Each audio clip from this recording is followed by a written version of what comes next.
What's up, squad? There it is. Boom, boom, boom, boom, boom, boom. Boom, boom, boom, boom, boom, boom, boom, boom. All right, y'all. We live. What it is, man? V Squad, V Mob. Y'all know what time it is, man. We back at 'em with another one. Y'all already know what we ready to do while we wait for these notifications to go out. We got us a good one tonight, man. Y'all know the topic, man. The infamous one and only, man. Baltimore legend, Lil Melvin Williams, man, aka Lil Melvin. Make sure as you fly into the chat, man, y'all smash that like button. Also, make sure you smash the like button for me. Okay, we got my dog, first one in the building. Kingsley, what it do, mob? We up here. What's up, Brody, bro? How you feeling this afternoon, man? I'm sorry, how you feeling tonight, Brody, bro? All right, boom. We up here rocking and rolling, rocking and rolling. Salute to my Doug Mike just flowing to the chat. What it do, mob? We in here, we in here. Chat with everyone in the studio, okay.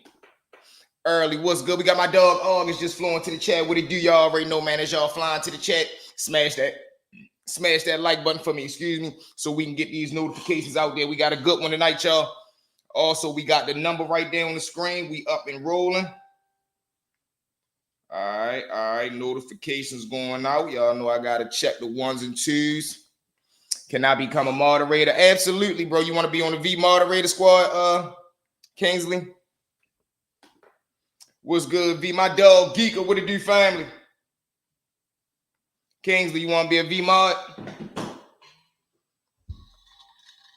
We locked in for life. Want you that V mod? My dog Geeker, you already know what it is. Heck yeah, I got you. Hell yeah, Kingsley, I got you, buddy, bro. Only thing is,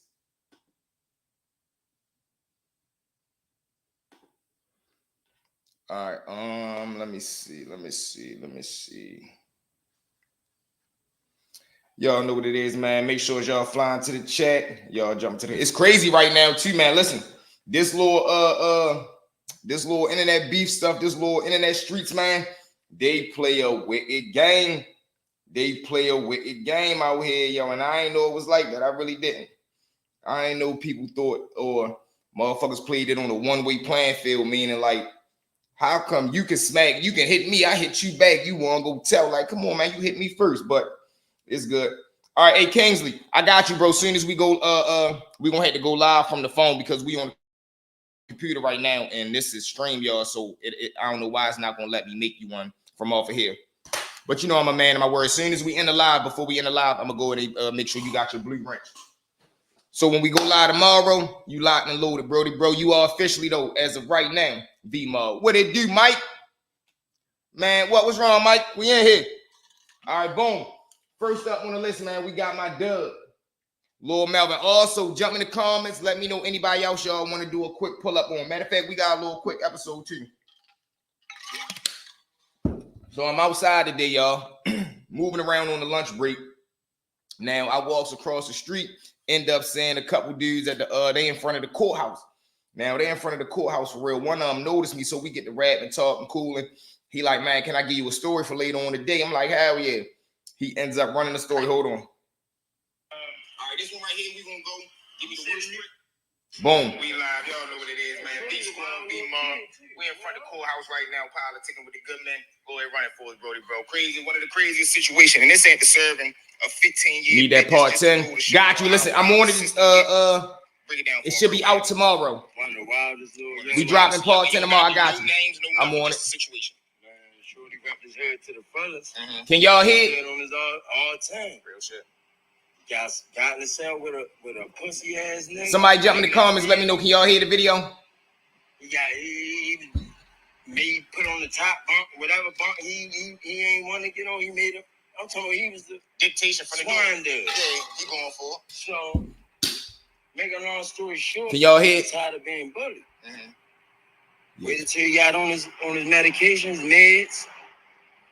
Man, like an hour or two later, when everything shut down, and they was doing that count at 12 o'clock, that midnight count. Yeah. Man, they popped Shorty door and they was dragging him up by his feet. Damn. He was like pumping head. And it swelled like he put that knife in him. Dramatically, like he bushed him. or he hit him like locking the sock. He beat him or he hung him. Beat him bad. But that go to show you right there, man. And you heard the first thing he said. Brother that I'm talking to, he had just came home probably last week from doing 15 years. He had 20. He ended up doing 15 on the 25 years supervised release. That's not it. That's not it. Listen to what he say. The reason why we gotta get shackled up a certain type way. This the reason why in Maryland we gotta get the shackled belly chain. Now, to break the story down, what he said is, boom, Lord Dude, he gets locked up off the street for a case. Now, when he come over to jail, he ain't tough, he ain't aggressive, he a chump for real. Now, he end up moving in a cell with a dude. The dude in the cell kind of like bullying him. He kind of like swining him out, making him get on the top bunk, taking his stuff from him, doing whatever he doing to him. Now, Lord Shorty get to a breaking point to where as though he ain't getting bullied no more. Now, LJ, my dog, we in here. DC, what it do, man? Salute to my dog, LJ, man. Hey, LJ, you know we got a lot in, bro. Listen, I need that technology, man. Listen, I need some of that good knowledge, man. You heard me. Salute to y'all doing, y'all over there on that gaming platform, man, handling y'all business. Salute to that. So, boom, he ends up, salute to my DC family as well. Boom, yo ends up moving in the cell with the dude. He end up bullying him. Now, only thing about the bully is he got his own little things that he going through and he on medication. So now, once the cellmate that's getting bullied realize, oh, you know what, I'm going to put a stop to this. I'm going to wait till nighttime. When he go to med call, he going to have the meds in him. When he come back and go to sleep, Shorty going to go with his move. He ended up punishing him. Now, when he end up punishing him, though, he catches an attempt for that because that's how bad he beat him. Shorty say when the midnight count came round and the COs go around and do their count, for sure, my dog, when the CO go around and do their count, whole time they see Shorty right there laid in the bed, a bloody mess. They drags him out the cell by his feet. They said his head looked like a pumpkin patch, like a bust open pumpkin. So I asked him, like, man, did they hit him or did they like hit him in the head with an item? They say, man, they beat that boy with a lock and a sock. Now, granted, the same dude who came in the system as a chump just was in the cell getting bullied and picked on until he decided to put a stop to it. Fast forward 4 months later, it's a little white boy that's ready to testify on him on his case. He ends up coming up off the chain, end up hitting Shorty, and he ends up catching an M1 for that inside the system. And he say, this is why I tell the day in the Maryland system, we got to wear the belly chain, the black box, you feel me? Because yo was able to come up out he was able to come up out of shackles, hit the white boy, and he ended up catching an M1 charge. Now, think about that. You just threw your life away. You came in with a robbery charge. Now you catch an attempt for your celly. Then you already figured that your life over with. So now you go ahead with your move and catch a whole M1. Come on, man. They say Shorty end up catching like 30 years to life over there, if not life.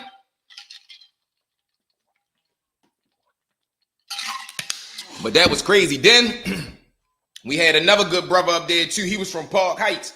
Hold on, y'all. I got that story too. Then we're going to jump into that little Melvin.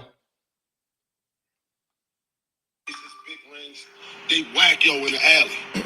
We go to the funeral on Belvedere. The nigga come in the motherfucking funeral and sit in the third row with all your jewelry on. Oh, shit. While we leaving out the funeral, they whack yo on Belvedere. That shit fucking and listen, ruthless. Whack yo, talk whack. That's first by whack yo on Belvedere. Got him out of there. They soon came outside. Soon he came outside. All over pride, bro. All over. So he say, there's no more rules in these streets no more. and I the talk about rules this is gone. people. So like when you try to go hustle, it's not the same. Niggas It is ain't. snitching, niggas telling, niggas stealing. Ain't no loyalty, ain't no respect. Nope. A lot of shit. Crazy. And the most fucked up part. So he say, boom. He say he had a homeboy back in the day. He had a grandfather, or he had a father who was a big time hustler in the 80s, and he had a lot of them gold nugget ring type jewelry. Now he ends up at, yo, what's going on tonight? What it do, Capes? We rocking and rolling, man. We just told 2 little quick interviews I did, 2 good men that served time in the Maryland system, ran into them in the courtroom. They gave us 2 good stories. We got the Lord Melvin episode we ready run through real quick, and then we just politic and rocking out. You already know what it is. But so he say the grandfather or the father end up passing the gold nugget jewelry down whole time. Lord Dude ends up robbing the grandson or the nephew for the jewelry, and he ends up putting an M1 on him.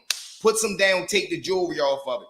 Fast forward a week later, when the Lord Dude that had the jewelry come his funeral, the dude that robbed him comes into the funeral, sit on the third row with the jewelry that he stole out the Lord Dude that he just cracked. Now, the Lord Dude who got cracked, his family in there, of course, they not going for that. After the funeral, Shorty thinking he tough, he just put the murder game down. He jumps in the car, pull off. He going down Belvedere. Whole time the shooters of the family, they pull next to the car, get up on him, wear the whole car out. Bang, bang, bang, bang, bang, bang, bang, bang, bang. Leave him on Belvedere. Now, granted, how crazy is that? You rob a man and put him down, take his jewelry. Then you come to the funeral to show off that you did that. Then you end up getting yourself murked. Come on, bro. Crazy. But with that being said, y'all, let's jump into it. All right, boom. We got the laptop up, as y'all can see. We got my man, Lord Mel. All right, now, Lord Melvin, the good, the bad, and otherwise infamous Baltimore drug lord. He passed away at the age of 73. All right, so boom. It was April 1968 in Baltimore. Can y'all hear me? We good on the vocals? It was April 1968 in Baltimore. He dropped his, hey, bro, that was crazy. How you come to a man funeral that you didn't just rob and put down? That's wild, bro. That was a wild one. Cape was boom. Revealed civil rights leader, the Reverend Dr. Martin Luther King Jr. was dead, killed by an assassination bullet on April 4th. And the city's black residents released their anger in a flood of looting, vandalism, and fire. And all that malice, an unlikely hero stepped up to stem the tide to unrest. Notorious drug kingpin Melvin Williams, Lord Melvin, as he was best known, had talked to some of the guys to come together. Clarence Mitchell recalled in April 2008 Afro article, the hustler of the day came from East Baltimore, they came from South Baltimore, and they came from West Baltimore, and they made appeals to the communities that they came from to stop the riots. The next day, the riot had stopped. This is how powerful Lord Melvin was. There was a riot going on in the city. Nobody could stop it. The mayor, the city police, nobody. They had to call in Lord Melvin to come down to the city, holler at all the big dogs throughout the city, just to make the rise to be able to stop. This is how much power he had. Yep, we live. Yep, this is how much power he had, y'all. Boom, hold on. I think we got somebody that's trying to call into the show.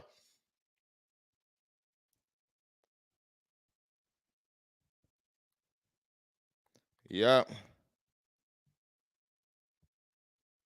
All right, we got somebody ready tapping. We got somebody ready tapping. So boom. All right, so he had all the guys come together. Lord Melvin, as he was best known, and the next day the riot had stopped. The incident would become another high point in the urban legend of Lord Melvin, a saga that ended December 3rd when he died at the age of 73 at the University of Maryland Medical Center. Friends said he suffered from cancer, the Baltimore Sun reported. Salute, we got my Scorpio family in the building. Yo, this me, the attorney story. What's the number? Oh, all right, bet. I'm ready to put it up right now. Salute to my Doug, bro. It's right there in the chat, bro. 443-677-7196. We got somebody ready to call and run a story mob. We waiting for Brody, bro. So we're gonna finish up with Lord Melvin. Yep, cancer report.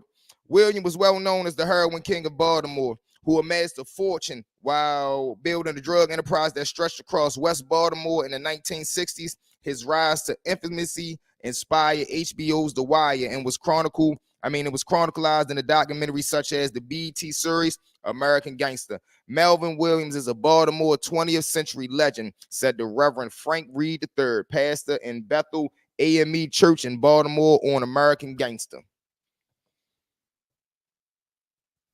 Born in Baltimore City Hospital on December 14, 1941, William was raised by his parents, a cab driver, his dad, and a nurse's aide on Madison Avenue. He attended Garnett Elementary School, but dropped out of high school in the 11th grade. By that time, though, the boy was already a genius. He had a genius IQ. He had already had a genius IQ. He had already proven to be a prodigy in the gambling den. So during this time, Lord Melvin had started making his way in the. He done dropped out of school because he was damn near a genius. All his teachers used to tell him that the IQ that he had was out of this world. So they already knew he was going to be something. And now he started hanging around the gambling dens, the pool parlors, hanging around with the older guys and things like that. Okay. Proven to be a prodigy in the gambling dens that littered Pennsylvania Avenue during its heyday, winning thousands from gang members and crime bosses. By the time he was 12, according to several documents, he had then transitioned to a full-time life of crime under the guidance of a Jewish gangster named Julius Salisbury. So Lord Melvin was so powerful that his sponsor, his mentor, was a Jewish gangster by the name of Julius Salisbury. So make sure we look him up too, Mark. By the time Lord Melvin was 15, he was already a millionaire, according to the Life in the Game. On his life Williams claimed he had already sold more than $1 billion worth of narcotics in his lifetime. And at one time, his criminal organization was responsible for more than 25% of all the murders that was happening in Baltimore. According to a 1987 newspaper series by David Simons, this was the guy who I told y'all wrote The Wire. He had worked down at Baltimore Sun. Williams was known for running a sophisticated enterprise. He himself cast a dapper figure. For example, for his 11th court appearance, this is his 11th time going to court, in his much-delayed trial for a drug and weapon charge stemming from a March 8th, 1967 indictment, the Afro described William as wearing a smartly tailored black summer suit and a rose-colored shirt and a pink, beige, and black blue striped tie. This how slick my man was. He come in the courtroom laced and ready. Bro, the phone lines open whenever you had to make sure it was on. All right, y'all, we rocking and rolling. Now, despite his smarts, however, he was not able to elude the law. I consider you a big fish in the... He says, I consider you a big fish in the nefarious traffic of slow death, criminal court judge Anselm Sodaro told Williams on a July 1968 court appearance, before sentencing him to a 12-year in prison for possession of narcotics, selling heroin, and possession of a firearm in the March 1967 indictment. At the time, William told the Afro that he was framed by a narcotic detective known for previously perjuring himself. Baltimore police officer Edward such and such, who would later become a writer for The Wire as well. That's crazy. So the same police who was framing Melvin ended up becoming a writer for The Wire. We're going to take a quick pause and take this call, y'all. V-Mob, what it do, Brody? What's up, family? It's your show, bro. Go ahead and make it do what it do. Yeah, man. My name Trip. You feel me? The city know me as Trip. It's a couple trips, but if niggas know, they know. Real talk. I just like you, bro, in and out of the juveniles, on CCs, hickey. You feel me? Baby boys, I done did it all. Real talk. As I got older, you feel me? My mother wasn't feeling it. I got kicked out at 18, moved with my aunt. She moved close to, she was down Lexington Terrace on Vine Street. So I started getting into the parties, dog parties down shit and big and shit. This around 2012. Okay. I met this nigga name. I'm gonna say his name. You feel me? His name CJ. Man, yo got real tight. You feel me? To the point to where though it's been like a year, man, yo close. He basically like got kicked out too for real. So we thugging together for real. We outside every day. We sleeping on subways. But that's not in me, you feel me? I can't be no homeless nigga. Like, I couldn't have that in me. Like, my pride was too big. Like, I can't beg for change. I just can't fall out like that. That's just how my mindset was. So I'm like, shit, I mean, I don't want, you feel me, risk it, robbing nobody, you feel me, on no corners or nothing. We can go downtown, hit the white people, you feel me? It's easy. They ain't gonna do too much. You probably got hit them a couple times. And in my eyes, I always convince myself, like, shit, if I beat them and make them take it out their pockets, they gave it to me. You feel me? Like, okay. I was wild, bro. So I'm with you. One day, we did that shit like twice. You feel me? That shit was going good. We got hotels and shit. It's one day, bro. She makes it. What it do, family? It's one day. Lie to you not. They fell off for real. Like, I had a little girl, I got into it with her. He was fucking with the sister. You feel me? But man, the girl I was fucking with, we got back cool. So when he had no money, we went to get high. It was a Friday. Okay. So we know what to do. So we go downtown. We scoping around. We go from Lexington Market down to Canton, right across from the Oreo Stadium. There's some houses down there. We walking through there. I see two white boys, they tall. Now I'm peeping them. They got on the shorts, just regular golf shirt, just regular white people. Uh-huh. I'm like, there we go right there, because he got a wallet in his back pocket. And that motherfucker was fast. So I'm like, yo, we ready to get them. And my man told me this when the iPhone 4s came out. He wanted the 4S. He like, you feel like you 300 for it. So I'm like, shit, that's gonna be extra. We're gonna be talking on the phone with it. Right. Man, I run behind him. Mind you, we brought the girl brother with us. I don't know why, but just not thinking straight. But I tightened my hoodie up. It's tight because I had a blonde patch in my head at the time. I tightened my hoodie up. You feel me? Just to, I know what I'm doing. Right. Shit. It's game time now. Exactly. At all. Now, mind you, I ain't asked nobody what they had on them. I ain't asked nobody, you feel me? I ain't asked him if he was good with it. You feel me? I said them. My homeboy said good. I'm always the kickoff. I'm going to kick it off. So I run behind him. Soon I guess he heard my footsteps, but I thought I was quiet. He just turned around like he felt us on him. He just instantly just turned around fast as shit. So I hit him. When I hit him, he fall. The brother, not my homeboy, the girl brother, tussling with the other nigga, but he tall, he cocky, so I'm thinking he got me. Right. So the nigga I hit, he get back up. I hit him again. He fall. I'm like, yo, don't get back up. Real shit. shit. I swear, he sick. Crisscross applesauce. He sit straight down. I ain't had to worry about it no more. Cool. Man, I looked to the side. White boy giving my man knees. Like, got his head down. Punishing him. Giving him knees. Damn. I said he punishing him. Punishing him. So I'm like, yo, I guess he felt some type of way, like his pride got hurt. He whips out. I take off. You feel me? I ain't come for this. You feel me? Like I said, strong arm is my shit.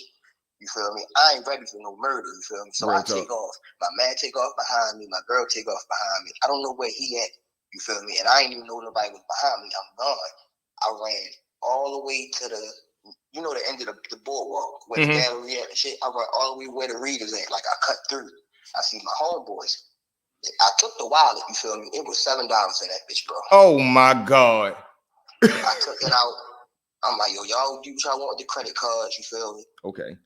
They like that, you feel me? I just want to get rid of the wallet. I ain't gonna shit it at, you feel me? Shit on me, because I know we fucked up now. Right. I run to the gallery, bro. My girl behind me, the nigga CJ behind me. As I'm running still towards the gallery, I'm like, yo, split up. He keep running behind me.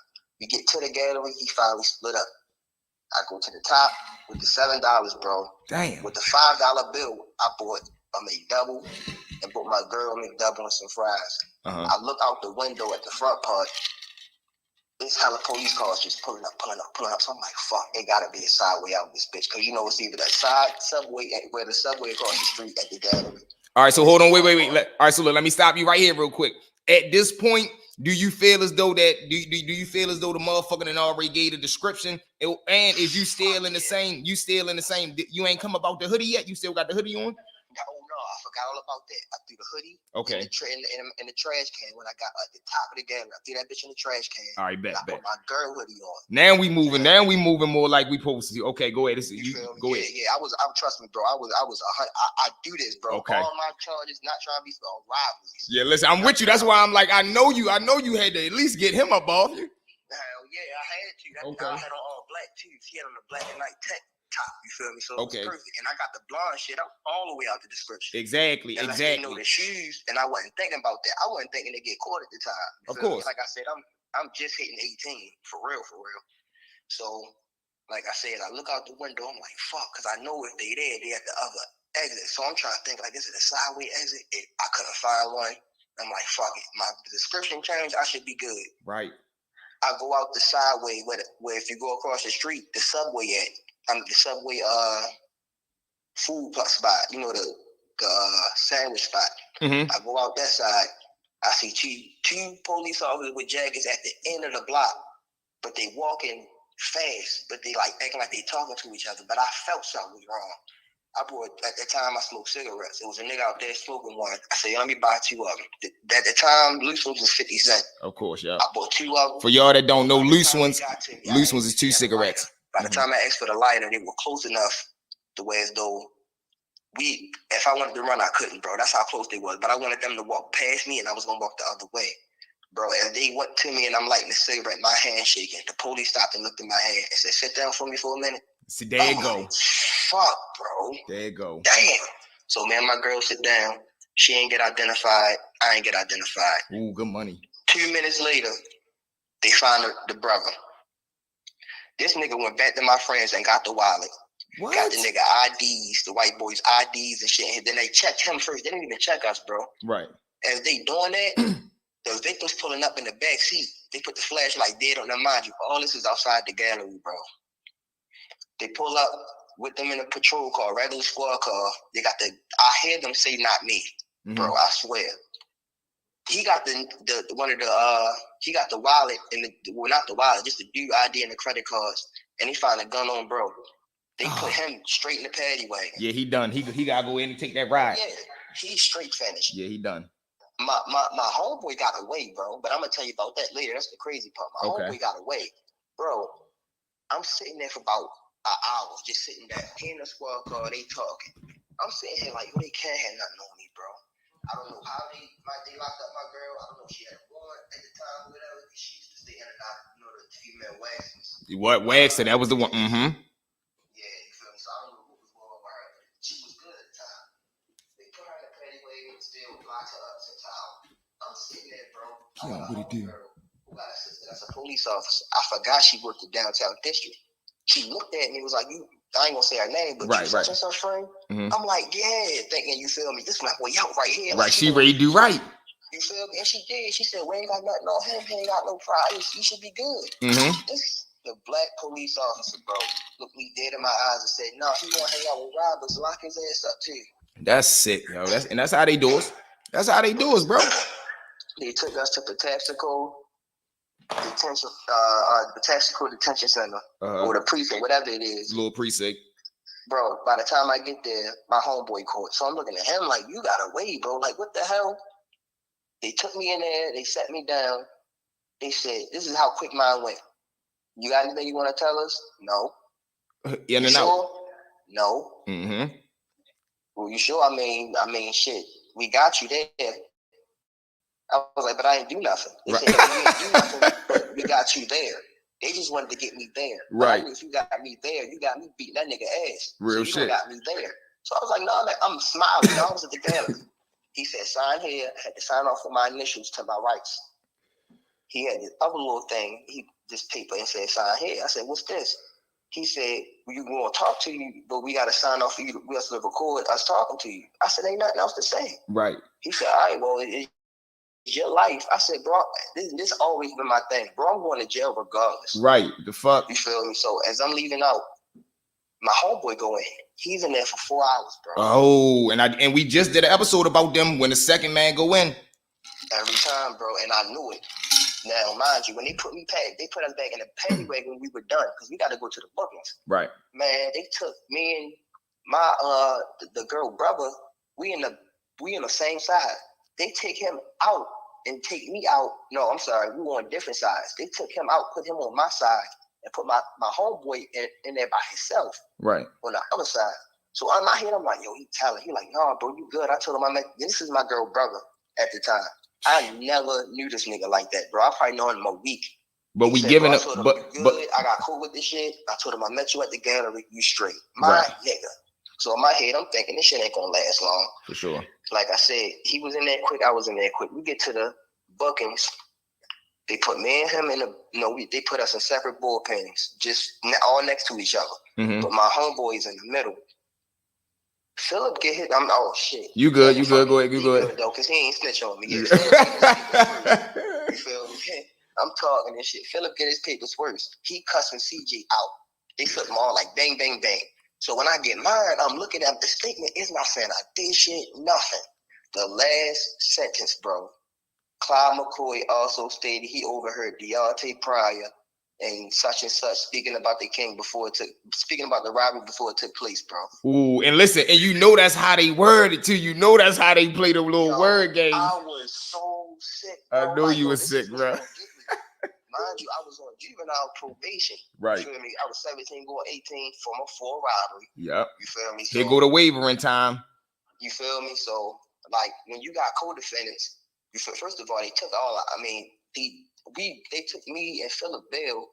CJ had a bail. Okay. So I'm like, all right. So I know what's going on. I ain't even really want to talk to the commissioner. I knew what's up. She was on the phone talking to her boyfriend, bro. I told her, like, take your time. I'm tired of being in that cell for real. So you ain't gotta rush with me. Real shit. Let me take your time, man. So you know when you got co-defendants, you get the public defender, the private lawyer, and then a paid attorney. Right. My grandmother got me a good ass lawyer named Leslie Stein. I never forget, bro. Yo Salute told that. me you going home, you feel me, but no time soon. Just you gonna have to sit down. That's cool. Bro, he got so much shit done to him, bro. Like shit was crazy, bro. Cause you know when that jail was open, like not like it is now, but when that jail was open, like Stillside and JI. And I tell them, well, listen. Now let's jump right into that. Or listen, all right. So do we finish this one first? Do you want to just wrap that one up real quick before we go into the Stillside clip? Like how you want to do that? Oh one? yeah, hell yeah. All right. So how did it end up? Just give us the ending. How did it end? Man, it's on to a second part, bro. Cause all right, go ahead. Putting him, he told on me, bro. I was on JI 600. Okay. They put him in JI 600. Bro, that's how fucked up this system is. Go get y'all blankets and popcorns, Brody got the show tonight. That's the crazy part, bro. So I'm not gonna lie, this is my first time. Now you know the baby book is I feel like every kid, if you was outside and you born between 94 and 98, you know how that baby book was back then. You know how RCC's was back then. Exactly. You know how Hickey was back then. You feel me? That still side. I see when I got to the bookings, because mind you, this is my first time. I'm thinking this is jail, because I'm saying little shit here and there. You feel me? You know, people getting fucked up here and there, getting robbed. You seeing little shit, but it ain't bad. I never really got to 4 North. I went to 4 Center, 3 Center, 4 North. And this is not where the cells at, not the dorms. I think that's 4 Center. Yeah. Dorms. 4 North, and then because we hit 4, because whatever one come first, we go first. We go behind the door first, the 23 and 1 first for the week. Yep. Then we gonna go upstairs to the dorm. So whichever one come first with the north or the south, I get them two confused too. But this is when I told y'all when I came out the bubble, blase blah. Go ahead, Brody, bro, not to cut you off. No, you good. Good. So first time I got the still side, bro. When they said that DC move, I looked at the old head like, what's that? He like, boy, because they call my name. You know, they come out with the paper, start calling names. So I'm like, what's that? He like, well, you about to go over that jail.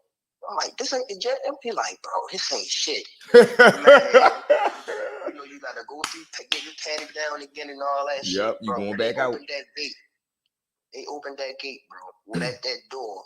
And I seen that, or how that shit was as far as, bro, they was at yard, bro. They all start coming to the door and just looking. And I told them, I tell people that they always come in.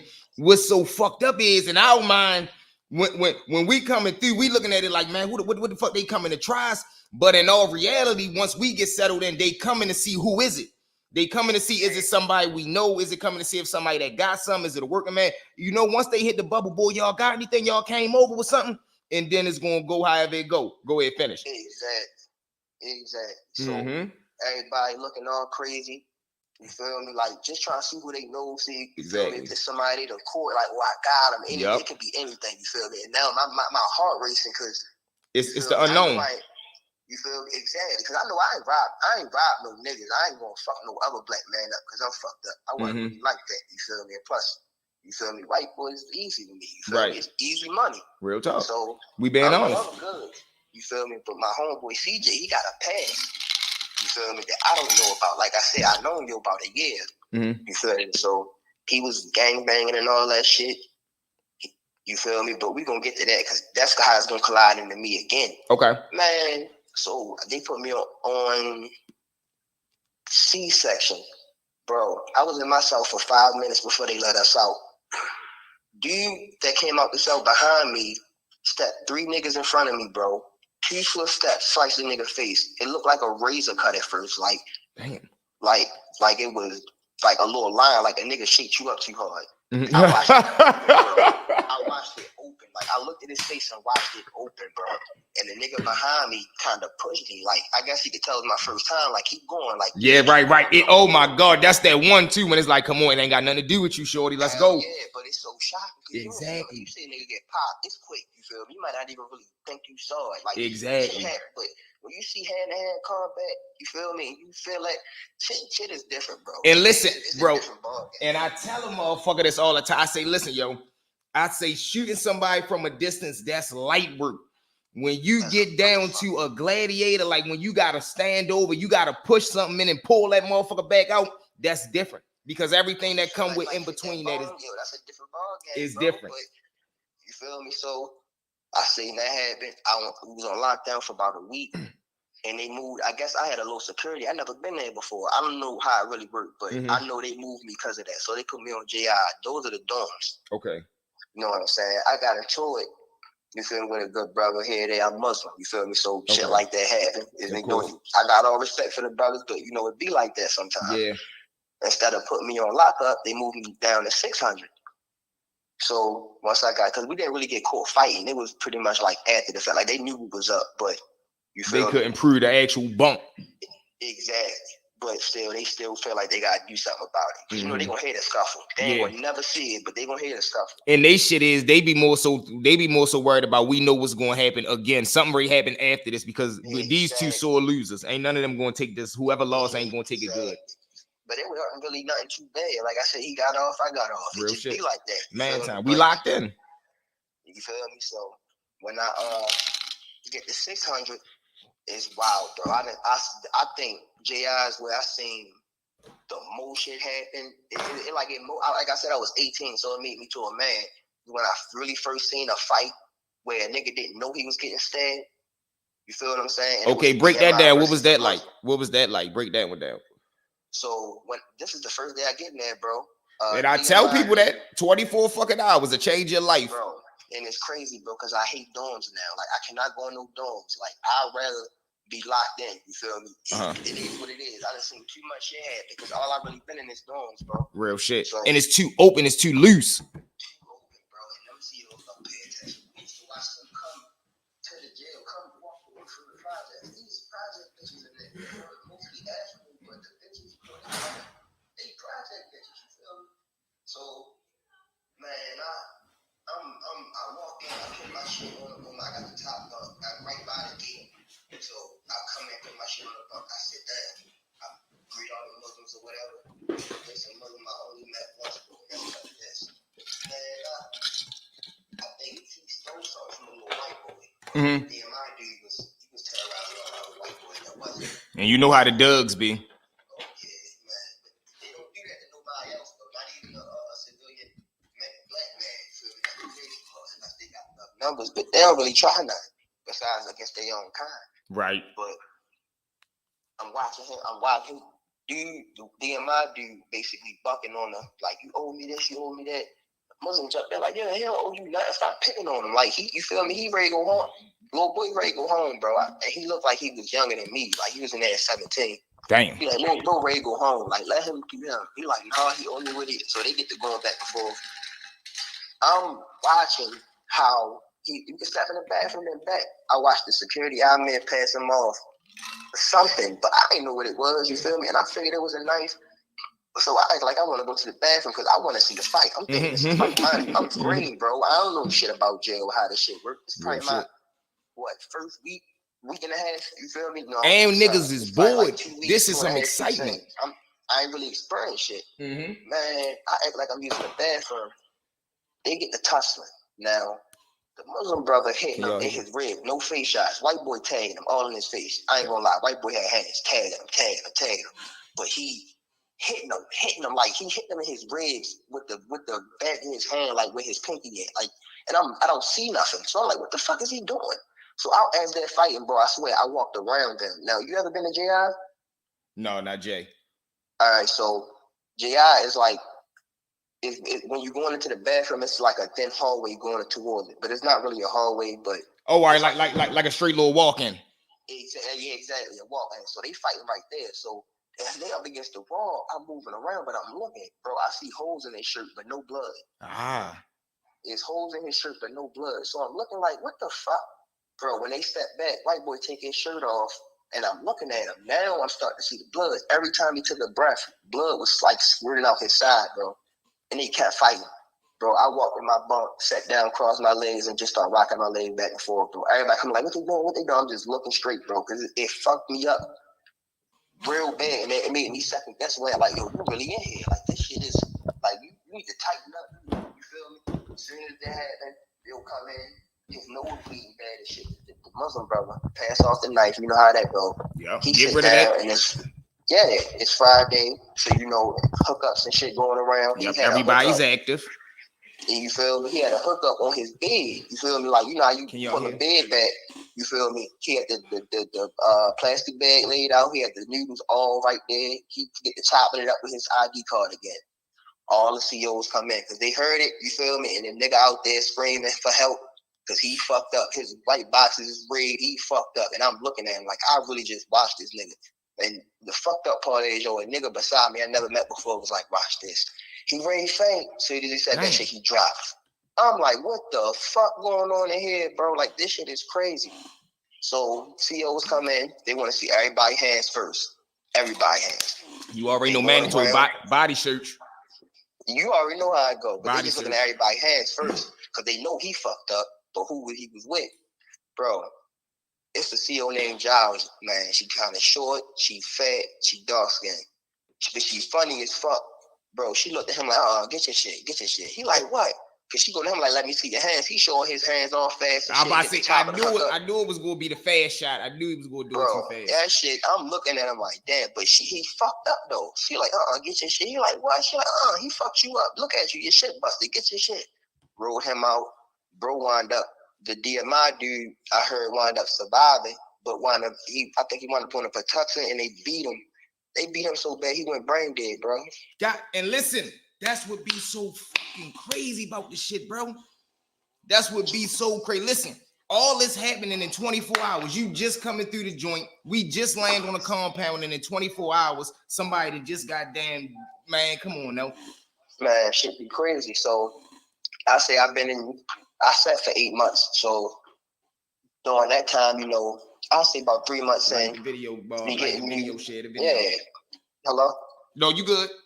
Oh, yeah. So I get about 3 months in. I didn't had shit, you feel me, go down. That story's for another day. I call in again. Oh, every you feel day. Me? But you feel me? We're gonna get you intake. Now, I guess one of my homeboys, because JI used to be split from north to south. So you had a gate in between. So it's the north side and the south side. I was on the north side. So my bunk buddy comes straight in, and he looking at me like he happy to see me. Like he didn't just tell on me. Like that's the crazy part. And I'm looking at him like, what the fuck? Like, and I'm asking like, how you get down here? Like, what the fuck? Because in my eyes, it's like something ain't right. You feel me? I'm not understanding the system too corrupt. You feel me? At this time, so I'm like, how the fuck can they let you down here? Right, because y'all supposed to be on a keep separate list for real. One, because y'all Exactly, bro. Exactly, bro. When I tell you, Loki, what it do? I'm sitting here thinking like, because I had to tell my lawyer like they put him in a cell with me. Damn. And he told me like, yo, don't do nothing to him. I kind of got he had a deal. He can get all three of us because they would not separate our cases. So whatever one got, the other one had to get. Yeah. So it was a team. It was a team plea for real. Y'all took like a team cop for real, all for one for all type shit. He was in the works for that. So he like, yo, just make sure if anything you don't touch him. Yeah, don't. So I'm like, shit. I'm just wanting, you feel me, make sure he good. Period. If you saying we can get home, because I say July at the time. When he got there, and our court date was September. So I'm like, shit, if he could just stay clear, you feel me? So me thinking how I'm thinking, he know what he did. You feel me? And in my eyes, I can catch him up time. You feel me? And we already know he's a bitch anyway. He already did what he did. So he don't really want. He ain't no threat. No crazy shit. I'm just gonna fuck him up because you feel me? You told type shit. Like you gonna have to get something for that, bro. He get there, our day of court, bro. Now, mind you, everything he was doing push-ups, he converted to Islam. Oh, I forgot. The Muslim come to me. Now, mind you, I told you why I got moved to JI 600, right? Yeah, because you got into it with the brothers. He got into it with some bloods because I told you he started gangbanging again. Oh, yeah. But first he was telling people he was Muslim. He started gangbanging again. So, basically, I don't know how the hell this shit, like, transpired, but he came to me like, no, you good. I'm good. This security out man come to me like, what did you come down here for? I'm like, you already got word of why I came down. Like, what you talking about? He like, no, I need you to explain to me why you came down here. Something not adding up. So I explained to him why I'm down there. He like, you the only one who came down here for fighting. You feel me? And that's understandable. So it got to be you. I'm like, no, my co-defendant came down here for this because, like I said at the time, he was Muslim too. But I guess he did it out of protection in there. I've been Muslim since 10th grade, bro. So, you feel me? It's neither here nor there. But they got that squared away, however they got it squared away. I was out of it after that. But it gets to the court date. I'm tying my shoes, bro, getting ready for court. At the time, you can keep your regular clothes and you can keep your shoes. So I'm tying my Jordans up. I'm ready to go to court. I'm happy as shit because he already told me we going home. Right. Bro, like I said, you know how it is sometimes. The good brothers and the Muslims might congregate, you feel me, here and there on some cool shit. Cause, you feel me? Especially if shit lasts. Keep peace amongst the brothers. We're all black at this time. Exactly. So, the live wire of the brothers. You know, the good brothers, if you want to do, it's always the live wire. Mm-hmm. He read my papers like, you should be good. He giving me advice like, you should be good. As long as this nigga CJ don't come to court. I'm like, oh, he coming. He like, Clyde sound familiar. Who Clyde? I point him right here. But then realize what I did. He said, bro, that nigga telling you and he right here. And his eyes got real bloodshot red. Like, bro, he telling you and he right here, bro. I'm looking like, bro, please don't do nothing to him. Please, the lawyer just said, right, this one you gotta really break down. No, bro, look, I already smacked this bitch ass up, but I'm telling the lawyer said if we do something, we gonna blow the case. Don't do nothing, bro. Chill. You gotta really extend it. You gotta let him know, but so aggressive that he understand. Listen, just chill. Nah, bro was definitely not that type. He was not. I don't give a fuck what I could have said, bro. That wasn't ready to stop him, bro. If we didn't go home that day, they was gonna crush him. And at the time, before it got caught, you could jump to the other side. Like it was a vent. You can go over top of the vent to get to the other side. Right, bro. If he would have stayed another day, he'd have died, bro. And that's how crazy bro was. He'd have died, bro. And when I say that, bro, I was saying before we go to court. After if we make it back to the bullpen, that means something got fucked up in court. So I'm bound to punish you. I don't even care. All deals is off if we coming back. But since we went home, we good. But look, we definitely got to run a part 2 because we got the lines open. Somebody else ready to call in. But listen, bro, when I say this one right here, bro, this one going down in the history books, bro.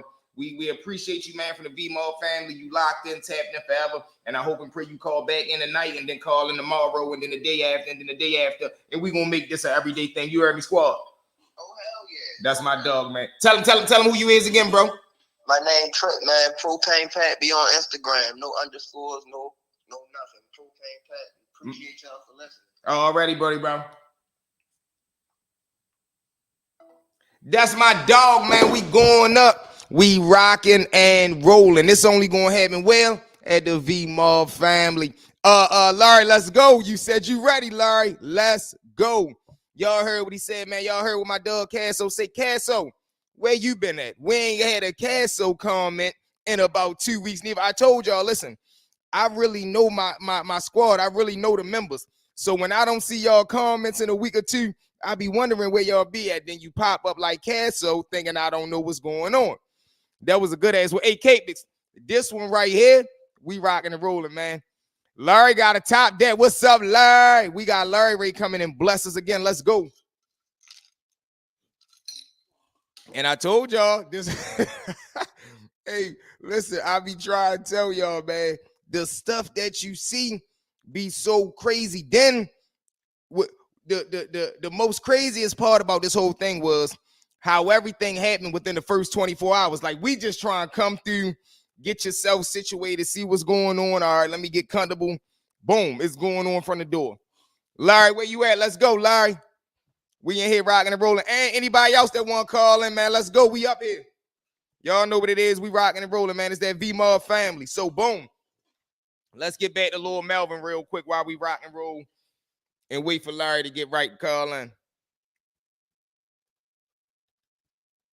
Can I get them 100 signs in the comments if y'all enjoying the show tonight, man? If y'all rocking out with the show tonight, man, can I definitely get that like button smashed and that 100 sign?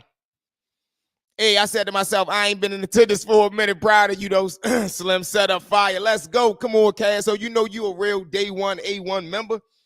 Cass, so you been here since we was at what, about 100, 200 subscribers? Come on, man. Real day one member, man. I know what's up. All right, so boom, y'all. We back. Williams engaged in different William emerged. Hold on, wait. All right, hold on. We got Kate. It's with the 100s. She Bakes It. Listen, salute to She Bakes It too on that new membership.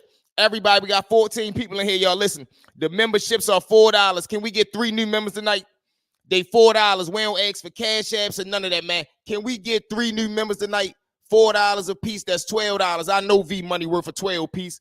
Come on, let's see who rocking with the kid. Salute to She Bakes It, man, on that membership. Oh, yeah, there go my dog Darius. What it do, Darius, man? Them V moderators, we rocking and rolling tonight.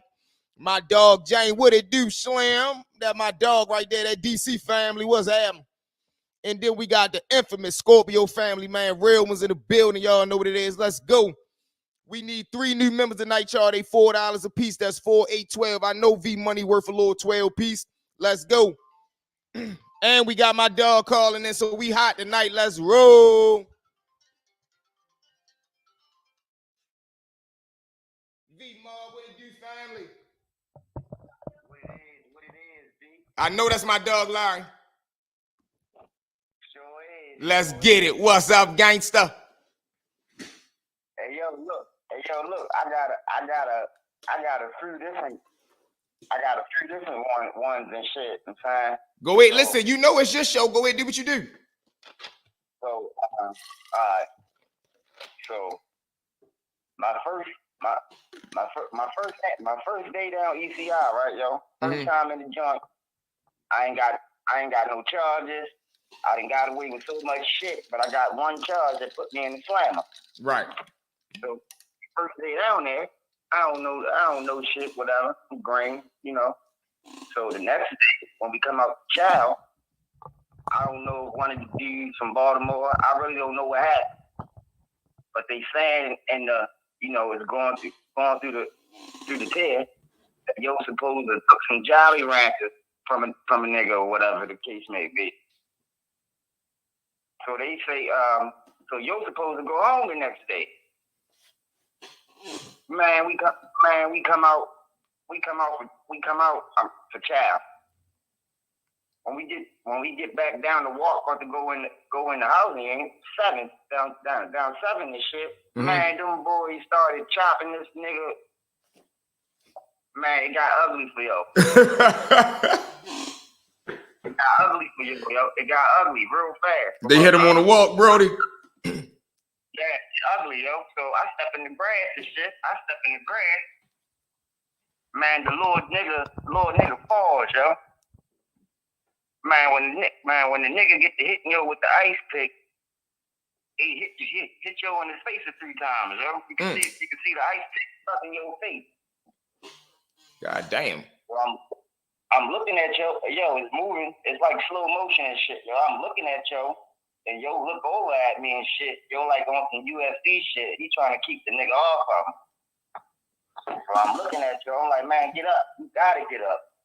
That's the only way you gonna get out of there. You gotta get up. Right. And listen, that's a crazy part in itself. You seeing that shit and you thinking this in your head, like, shorty, I'm rooting for you. Like, get up. Like, nigga don't want to see nobody go out like that. So you like, come on, man, get up out of there. You gotta fight. You gotta fight. Yeah, yo. So yo eventually gets up. And shit. And I don't know if yo was a brother. And yo had some homies from the city that was blood, but that's how we end up playing out and shit. So it was I'm gonna say it was some J brothers, some blood dudes, versus some Eastern Shore niggas. Mm-hmm. And them Eastern Shore niggas was getting busy with these dudes, man. So the Eastern Shore had what, like they had their own little mob? Yeah, it was about 6 or 7 of them and shit. It was about a 12-on-12 little stuff and shit. And that's cool though, because I never really seen them. I never really seen the Eastern Shore mob, but like I said, it's out ECI, so that makes perfect sense. Go ahead, do your thing. I'm sorry. Once we get back to the once we get back in the house again, and shit, you know how that shit go. Mm-hmm. They pretty much shaking niggas and shit, slamming niggas on the ground, searching niggas, all that crazy shit.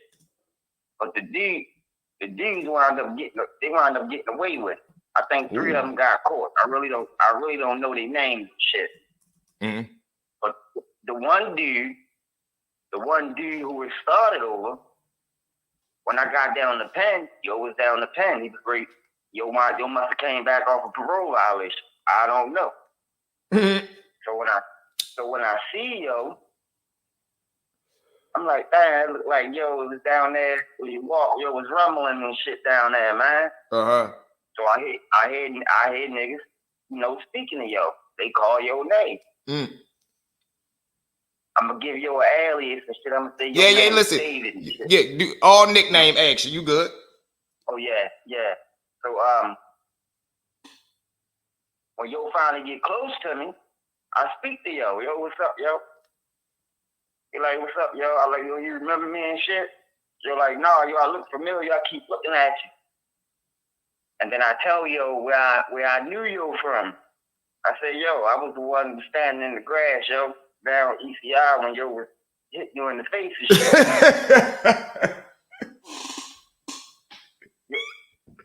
Yo, the nigga looked at me. Yo looked at me and shit. Yo, like, yo, that shit was crazy, yo. What? Beyond crazy. Like, hey, V, check it out, though. Yo say, yo, all that shit was over $1, a $2 bag of Jolly Ranchers, yo. See what I mean? Patty, the pettiest shit in the world, bro. In the world, a $2 bag of Jolly Ranchers almost costed that man. Man, listen. Oh man, crazy, Larry. It's crazy. So listen. So when you ran into him, again, was his eye good? Man, that nigga looked like Omar, yo. that nigga had. He say he look like Omar, yo. Huh? Hey, yo, it looked like a nigga dragged some type of metal across your face. That's crazy, bro. That is absolutely crazy. All over a bag of Jolly Ranchers, though, bro. Like it be the mindset of shit that really throw you off, because when we see violence happen in our mind, you be like, damn, bro, he did all that. It must have been something serious. Then you end up finding out what happened, and you be like, what? All that over this petty ass shit? Salute to everybody that's flying into the chat too, man. Make sure everybody check their status. We at 3180 right now, man. We got 17 people in the chat. Can everybody smash that like button for me? Also, make sure y'all check y'all status. Everybody in the building, man, I salute and appreciate each and every one of y'all. Make sure everybody is subscribed. Larry, where you at? You still right here with us? All right, boom. I'm just running through the shout outs. Listen, let's get the shout outs real quick, man. We got Larry on the phone. So, of course, salute to my Doug James. You know what it is. DC in the building. Salute to them V moderators. Rel in the building. We got Capix in the building. Salute to Spice Cake in the building. We got the Scorpio family. Oh, we got Scorpio family in the building. Another V moderator, Darius, in the building. A V mod member, She Bakes It Love, in the building. We got an outstanding member, Queso, in the building. Larry B in the building. We got Loki in the building. We got Keon in the building. Go ahead, Larry. Salute to each and every one of y'all. Hey, yo, so the second jail ride I seen was down the pen. The second jail ride I seen was down the pen. So this Friday, I don't know what happened over on the block, but they was saying little blood dude had robbed a younger Muslim dude. And they was saying that this blood dude kept on bullying Shorty, and the Muslim brothers kept trying to, de-escalate shit, tell the blood brother, leave you alone. So he must have robbed Shorty for some commissary or something. I don't know. After that, they call acting in the yard. Niggas get out there in the yard. As any niggas that been over the pen, over the commissary building, that over there and shit, know where they been running the Gma if they're on the top floor. Hey yo, D, I'm gonna say these guys, man, had already planned this shit. You know what I'm saying? So little exaggeration on that. I'm gonna say it was probably already maybe 100 of them Muslims out there in the yard. Right. Maybe. So when they came out of Gma, they come out of Gma like some North Korea army line type shit. Like, yo, they come out and they get in the big yard, right? They get surrounding these little blood dudes, man. They giving out the call across the yard, yo. Right. They giving the call out across the yard, and you look over. If you know at that time, the blood niggas, they sat over there in the corner. Okay. In the back of the yard and shit. So if you was a part of anything, they all had tables. Right. You ain't sit there unless you was a part of that, unless you was with that squad. Of course, yo. Hey, yo, when these Muslim guys, the older dudes, who've been 30, 40 years and shit, Veterans. you know how that shit go, V. Mm-hmm. Man, they push these kids up against the fence, man. And when I say, when they got to that last call, I don't know if that meant attack, man. Whatever you see on TV is how them dudes was treating them boys, man. God damn, he said, I don't know if that meant attack, but that was the key word. Yo, so the CO chicks, the ones that's running the yard, mm-hmm. I don't know if they got an order to lock the yard, but they locked the niggas in the yard, man. The niggas in the yard about, I'm gonna say 5 minutes maybe. Damn, that's a long time when it's battle time. Man, they slinging on and they swinging them motherfuckers. You hear me? Real shit. Hey yo, if you been over the pen before, you know what that fence looks like in that yard. Mm-hmm. You just thought the toughest blood dudes, man. Them niggas trying to name Spider-Mans, man. Tried to climb that motherfucker. Some of them was climbing, yo, but at the end of it, a lot of them boys went out on the stretcher, man. That's crazy, bro.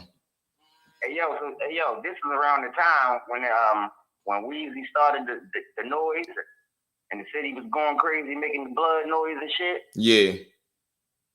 When I say them Muslims sucked the life out of them boys, man. Crazy. And you know what's so wild? The Muslims and the Bloods always had a history of going at it. They always had their little. They always end up having their little bumps and battles. Hey yo, the jail was on lockdown about a month and some change maybe, give or take. The Muslims taught them kids a lesson, man. Crazy, bro. Crazy, bro. They taught them kids a lesson.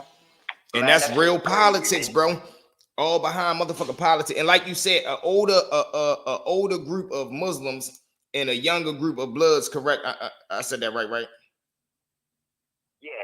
That's right. Crazy right there. And then you got to think, them older Muslim dudes, they not playing. When they come to push that steel, they really coming to, and like you said, they had already been down. They was veterans 30, 40 years in.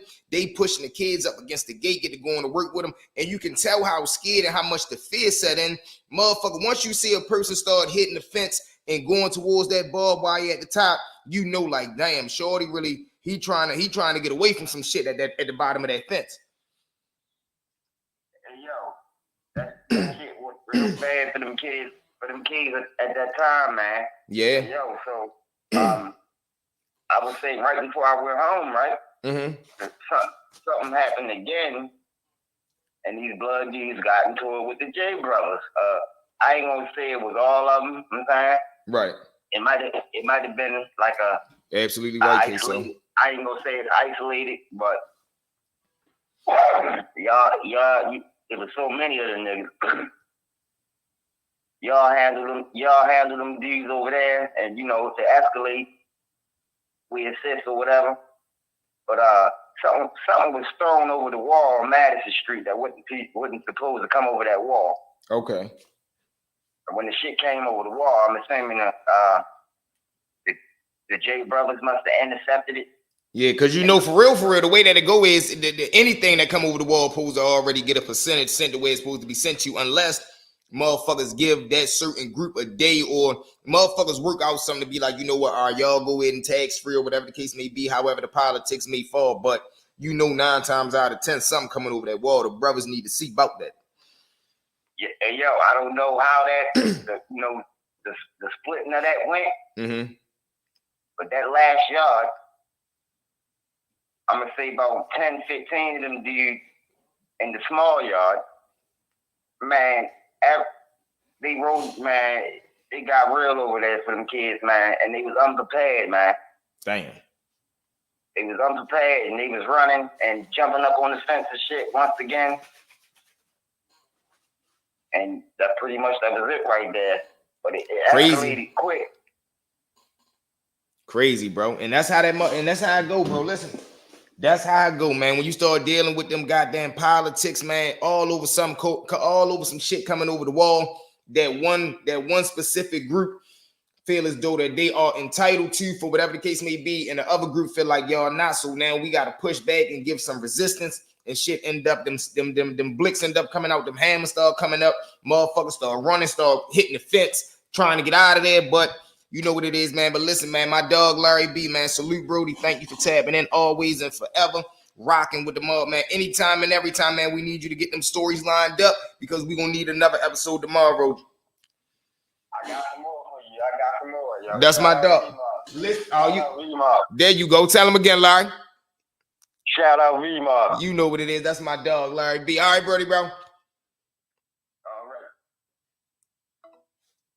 That's my dog, Larry B, right there, man. Outstanding member. Y'all know what it is, though, but the hotline open, mob. The hotline is open, man. The number is on the screen, 443-677-7196, man. We got 19 people in the building. We got the Cash App up there, Stories with V. We got the Super Chat up there. We got the memberships jumping for $4. We trying to get 3 new members. We had 100. We had 3,181 subscribers. We are trying to hurry up and get to that 3,200 mark. So we 19 people away. That's crazy. We got 19 people in here, and we 19 people away. So check your status and make sure you are subscribed. If you're not subscribed, hit that button one time for me. And also, if you chilling here right now, man, smash that like button for me, please. And listen, salute to each and every one of y'all, man. Who next up, man? Who want to go for the next story? Or is we jumping back into Lord Melvin? Oh, no, that's what I wanted to tell y'all. Breaking news, man. Raful Edmond has just been released from federal prison, they say. They say it just came across the airways, man. They say, Raful, hey, where my man? Hey, James. They say Raful just got released, bro. What we doing? What is going on in the city? They say Big Raful back uptown. Y'all know what it was when he left. Yo, hey, Glow, listen. If you just getting here, Glow, when you run this episode back right here, this one going down in that V-Mob history books. Hey, everybody that's in the building, all the V-Mob members, man, can I get a 100 sign in the comments if this episode right here might be the best one we shot yet? If y'all feel as though this one might be the best live we did yet, or it's up there in the brackets, can I get them 100 signs in the comments, please? And thank you. Let's get it. All right, y'all, let's see. We also got Lord Melvin, too, if we ready to jump back in. But they say, man, the notorious Washington, D.C. drug kingpin himself, Raful Edmond, has been released. I don't know how true it is, but they say that's what the word is on the block. All right, let's see. We got him, man. 100's coming in. We got Geek, a back-to-back call-ins, 100 sign. Let's go. Let's see who we got, man. Anybody else that want to call in and tell a story, or just holler at the kid, man, or, you know, shout your brand out, whatever you want to do, call in. The hotline is up there. But this is going to shake the streets up right here, man. I ain't going to lie. Okay, Casso just clarified that he back. My dog Loki say 100 signs. We rocking and rolling. All right, so jump in the comments, man. Where does this put Raful at? Or let's go with question number 1. Raful returning home to the streets. Now what's going to happen? Because you know the internet ready go crazy. You know the blogs ready go crazy. You know the Vlads and all them ready go crazy. I'm not going to lie. We ready go crazy. We definitely ready drop us a little Raful episode and make it do what it do. There we go. Salute to them outstanding V-Mob, V-Squad members, man. She bakes it love. You heard me. 100 signs of flame. Hey, She Bakes It. Are you like a baker or something, man? You got a business or something you want to promote? You already know you a V-Mob member. So anytime that you would like to promote anything, or you want something to be said to the forefront, just jump in the comments. You already know you got that green light, man. You are a V-Squad member. What it do? Thank you. But now that Raful back home, you know the streets ready to be turned up. Now, this is what I'm telling y'all. He better not come home back out here playing. But I think he's smart enough to know, man, he not going back to Washington. Give me a 1 in the comments if y'all think he going back to D.C. Give me a 2 in the comments if y'all think he got good enough sense to know stay the fuck away from Washington. Me personally, I think he done spent enough time in that damn pen to know, man. Man, listen. And if he was smart, you got to understand he was a federal informant. He was a federal person that was cooperating. Salute to my Doug Rowe with the dude, man, and them V moderators, man. An outstanding member. My Doug Rowe, you already know what it is too, man. You got that ultimate green light, man. Anything you want to promote, anything you try and do, man, you are an official V moderator. Rowe, just imagine us 8 months from now when we at that 10,000 mark, when we in the live and it's 1,000 people in the comment section just going crazy, bro. 2, maybe 1. Okay. 2, maybe 1. All right, Larry, what you think, man? You think he gonna go back to the city? Why would he go back up there? He know he ain't no good up there. They ain't got no love for him up there. But then again, that go back to the ethic code and the moral code. We all know it's still some dudes up there in the city that look at Raful like, man, you did what you had to do. Blase, blah, bibbity, bit. But I know Lord Nut and free Lord Nut, man. I've had an edible company in Baltimore for the past 12 years. I'm on break right now, but I will be back at it once school start. Absolutely. Well, listen, you know we locked in for life, man. So we locked in for the long haul. So whenever we get it back up and pumping, you know exactly where you coming to promote it at. First and foremost, I'm going to need you to send me some so I can definitely promote it firsthand. And we're going to make it do what it do, man. My Doug Loki say number 2. Larry B say, man, let's is some kids waiting on him. But I really don't. A lot of these new generation kids, everybody know about Raful, but everybody also know, like, he ain't telling on me. Like I told y'all, everybody run around saying they don't like snitches, but in all actuality, they just don't like people that told on them. So a lot of people looking like, man, we ain't tripping long ass. But then it's like an Alpo in them situation, because I had a comment about that yesterday about how when Alpo first got hit, everybody was like, when the Lord Dude got locked up, it was like everybody was happy, but everybody swore they would stand up guys and we don't wish jail on nobody. But when it's somebody you like and you want justice for your family, you know you breaking all the rules and you going against the grain. And that go to show the wave of the streets again. And I tell people, you can't play both sides, man. You can't straddle the fence when it comes to being real. Be real to you, be real to yourself. You get what I'm saying? Motherfuckers want to be street today. Then when something happen that they don't like, they don't want to play the game no more. Just like Shorty, just like when Bro called in earlier. Salute to my Doug. How you out here gang banging and doing this, that, and the third. Soon as we get booked, now you telling you in there with the detectives for 4 hours when we went in the detective room, it only took us 4 minutes. Why? Because we don't have nothing to say. Give me my lawyer. You sure? Yeah, I'm sure. You don't want to talk? No, I do not. All right, put them back in the bullpen. It ain't much you can do with me. I'm ready to go. But breaking news, y'all. Breaking news, man.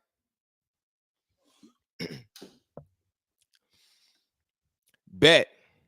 Everybody old not living. Yup. Oh, hold on. There go my dog. Hey, Lil.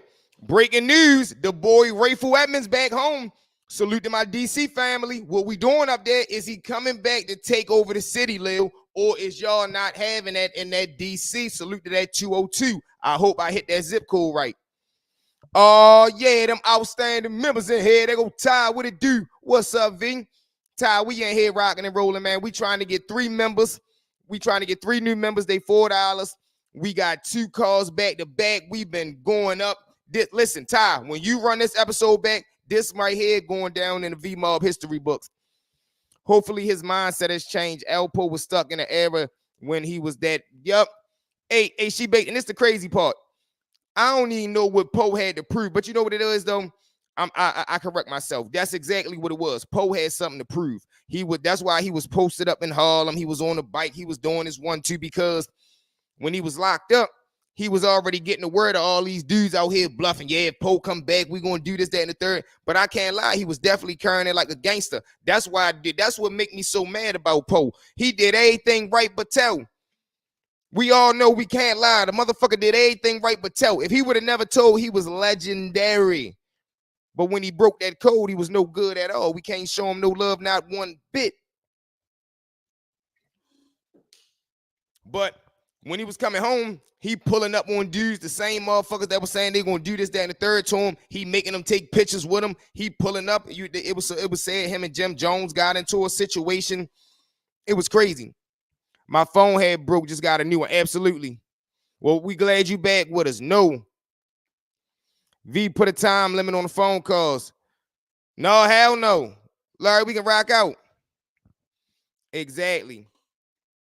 We need a story on dude. I never heard of him before. Who, Rel? We need a story on who, bro? Casso, if he wouldn't have broke the code, definitely legendary. Absolutely. He was trying to prove he could still, and be respected. We see how that went. Exactly. Listen, you hit that perfectly on the nose. That was exactly what he was trying to prove. He the type to think that I'm so cool. You ever heard the song that Rocco say, I make jogging look cool. He was the type of person like that. Like, man, I'm so cool. I can make anything look cool, even snitching. No, we're not doing that. Cool, heck no. Or no, Larry, I'm asking like you saying that's what we should do, or you asking me, is that what I did? Like, am I putting a time limit on the phone? My man Lil say he ain't coming back up here. He know what's up. I believe you, Lil. I know. Listen, I don't think he crazy neither. I ain't got him bringing his crazy self back to that 202 messing with y'all boys, man. Y'all men down there been a tours, knock that boy socks off. Listen, salute to my DC family, man. Listen, I told you, I done stood back to back with the DC men, man. Crazy. Y'all crazy like us. We both crazy.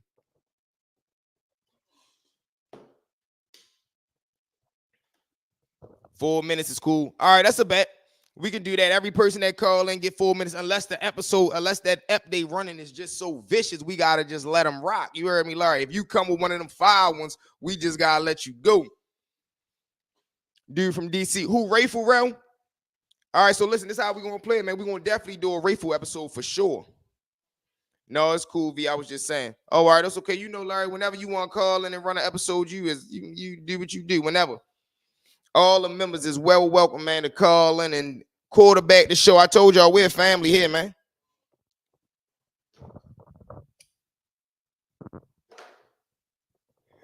So with my first time, yeah, absolutely. So now with Raful Edmonds being back home, man, we know the internet streets ready to be blazing on fire. But hopefully we should go viral for breaking the news. Like shit, we was one of the first platforms to break it, man. Raful Edmonds back uptown. I definitely would like to see what type moves he gonna make, man, to be one of the most notorious kingpins to ever, deal in the game, but also labeled as one of the biggest rats ever to go down in history. But he blaming. Answer this, man. And let's be real, everybody in the comment section, everybody in the chat tonight, man, everybody that's part of the family. Was he wrong for telling? Was he wrong for saying that he told because they was going to lock his mother up when he know everything that he already had his mother being involved in while he was ripping and running in the game? Was he wrong for that? See, me, absolutely. I would have just had to take that lick. Like, man, fuck it. Why can't I take all the time? You heard me? I'm saying I'm guilty. Why you gotta book my mother? Fuck that. Y'all already got me. I'm the one y'all want. Go ahead, give me the time. I'm gonna take my time and her time. She don't need to do no time. But that's just like the feds and how they play. They know once we got Mama Love and we threaten him with the thought of his mother being incarcerated for the rest of her life and him being incarcerated for the rest of his life, he couldn't stand that, and that's what ended up breaking him. I wasn't trying to say too much, V, but I got you. Absolutely, Larry. Listen, had a story ready for tomorrow. We going up. Absolutely. You heard me. She basically like that's how the feds was playing with him. They knew that. See, this is the thing with Raful, right? And I say with a lot of people that's, not the guys from back in the day, but just using this as an example. It's a difference between a hustler and a street dude. Raful was the ultimate hustler. He wasn't violent, though. He wasn't a dangerous person. He was dangerous when needed to be. And it's easy to be when you're around a group of 80 people and you already know you got the city on lock. And you already know if you was to get incarcerated, even though nobody wants to be incarcerated, but he knew during that time and during that era, if he was to ever get locked up, just look at it.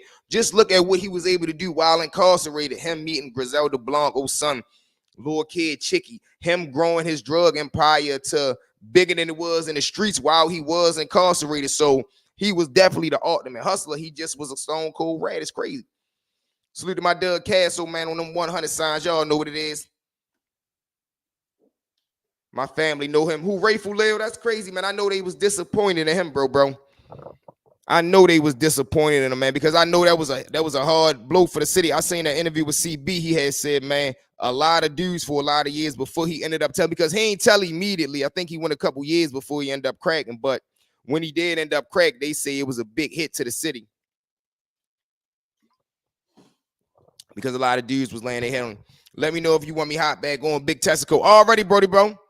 Well, listen, I think I'm ready to go eat after this. If not, I'll call tomorrow. Yeah, we definitely going up tomorrow because we ready to hit an hour and a half. So I'm ready to get ready for go ahead and take it down. Y'all know I got work in the morning, man. But listen, man, this episode right here. Oh man, this one going down in the books, y'all. This one going down in the books. We rocked, we rolled, we set it on fire tonight, man. We made it do.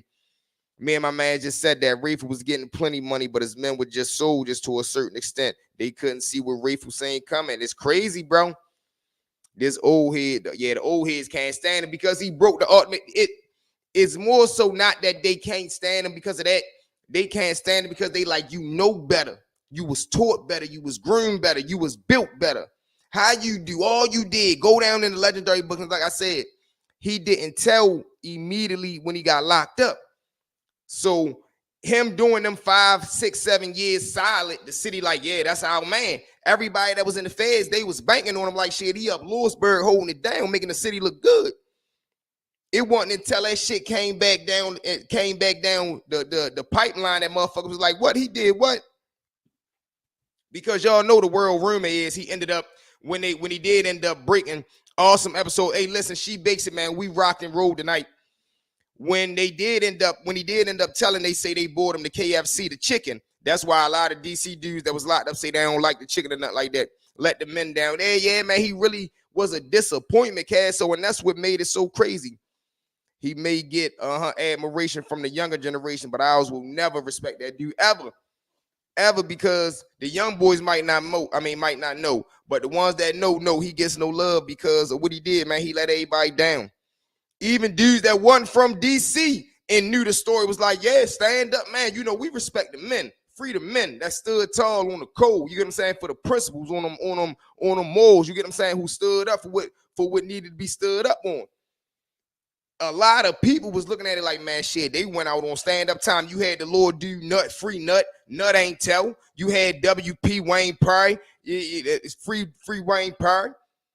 You get what I'm saying? You had a lot of stand-up men that was going, and that's what blew us. That's what blew everybody. Like, you got locked up, or you was the head person that got locked up in the era where all the made men was getting booked. So while y'all coming through the system, y'all all good anyway. You was making millions. You ended up in the cell with Griselda Blanca's son. How ironic is that? Like, you couldn't have made out no better. You a cocaine dealer, and you end up as a cell buddy with one of the most biggest cocaine suppliers' son.